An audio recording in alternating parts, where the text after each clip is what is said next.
집에 들어가 아기와 그의 어머니 마리아가 함께 있는 것을 보고 엎드려 아기께 경배하고 보배압을 열어 황금과 유향과 몰약을 예물로 드리니라.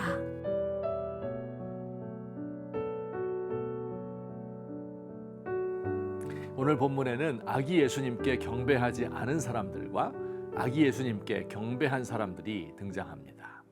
우선 예수님께 경배하지 않은 두 부류의 사람을 살펴봅시다. 첫째는 헤롯 왕입니다. 그는 한마디로 권력에 눈이 멀어 예수님을 알아보지 못했습니다. 헤롯 대왕은 주전 37년부터 주후 4년까지 오랜 세월 유대의 왕이었습니다. 소년 시절부터 무예에 뛰어났고 젊은 나이에 갈릴리 총독으로 부임하여 반란을 진압함으로 로마인들의 눈에 들었습니다. 로마의 안토니우스가 정권을 잡자 헤롯은 그에게 뇌물을 바쳐 갈릴리와 유대의 왕이 되었습니다. 많은 세금을 거두어 로마에 상납하였고 로마 제국에 반대하는 세력을 가차없이 징벌했습니다. 대규모 토목 사업을 일으켜 큰 건물들을 남겼고 예루살렘 성전을 새롭게 건설하여 유대인의 환심을 사려 했습니다. 평생 권력을 위하여 자기에게 방해되는 자들을 죽였는데 자신의 처남을 필두로 아내와 장모, 마지막에는 자기의 친아들들까지 죽였습니다. 헤롯의 나이 70세가 되었지만 노욕은 그치지 않았습니다. 유대인의 왕이 태어났다는 동방박사의 이야기를 듣고 베들레헴 인근의 남자아이들 수십 명을 엄마 품에서 빼앗아 죽여버렸습니다. 권력에 눈이 먼 헤롯은 예수님을 경배하지 않았습니다. 둘째는 당시 종교 지도자들이 예수님을 경배하지 않았습니다. 헤롯이 이들을 불러 유대인의 왕이 태어날 곳을 물었을 때 이들은 주저하지 않고 메시아는 베들레헴에서 날 것이라고 알려주었습니다. 성경에 통달한 사람들입니다. 어렸을 적부터 신앙적 환경 속에서 자라서 하나님의 말씀에 대한 지식이 많은 사람들이었습니다. 이들은 메시아가 태어날 것을 정확하게 알았지만 놀랍게도 그를 찾아 경배하지 않았습니다.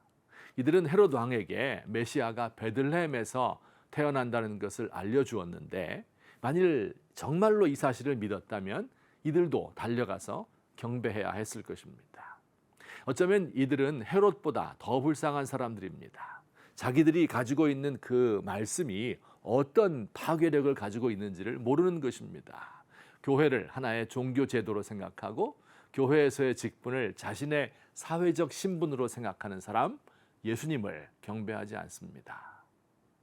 그러나 예수님을 경배한 이들이 있었으니 바로 동방 박사들입니다. 당시 동방은 페르시아나 혹은 아라비아를 가리킵니다. 이들을 박사라고 부르기는 하지만 박사학위를 받은 것은 아니고요. 실상은 별점을 치는 이방인 제사장 혹은 이방 부족을 다스리는 지혜자들이었습니다. 그들은 자기들의 나라에서 전에 보지 못했던 특이한 별 하나를 보았습니다. 그들은 이 별이 유대 땅에서 태어난 한 특별한 인물을 가리키는 것이라고 해석했습니다. 이 별은 보통 별과 너무도 달랐기 때문에 필시 이 별이 특별한 일을 암시하는 것이라고 결론지었어요. 그리고 수천 킬로미터의 긴 여행, 아마 다시 돌아오지 못할 수도 있는 진리를 탐구하는 여행을 떠났습니다. 한마디로 그들은 구도자였습니다. 구도자는 우리가 사는 이 인생에 희망이 없는 것을 아는 지혜자들입니다. 세상을 구원할 사람, 인류의 소망이 무엇인지를 겸손하게 추구하는 사람들입니다. 이들은 별을 보고 먼 길을 왔습니다. 진리를 얻기 위하여 희생과 수고를 아끼지 않습니다. 이들이 별을 놓쳤다가 다시 발견하자 가장 크게 기뻐하고 기뻐하더라. 이렇게 큰 기쁨을 표현하고 있습니다. 마치 육아 사상에서 아침에 도를 들으면 저녁에 죽어도 좋다 하는 자세 가지고 있었습니다. 안타까운 것은 오늘날 성도들이 구도자의 자세를 잃었다는 것입니다.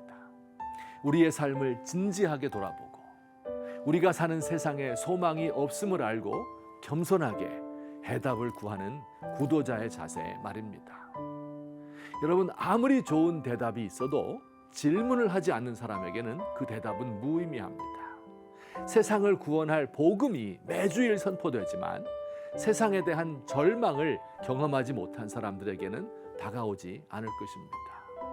권력욕을 내려놓고 관습적인 신앙을 반성하면서 구도자의 마음을 가지십시다.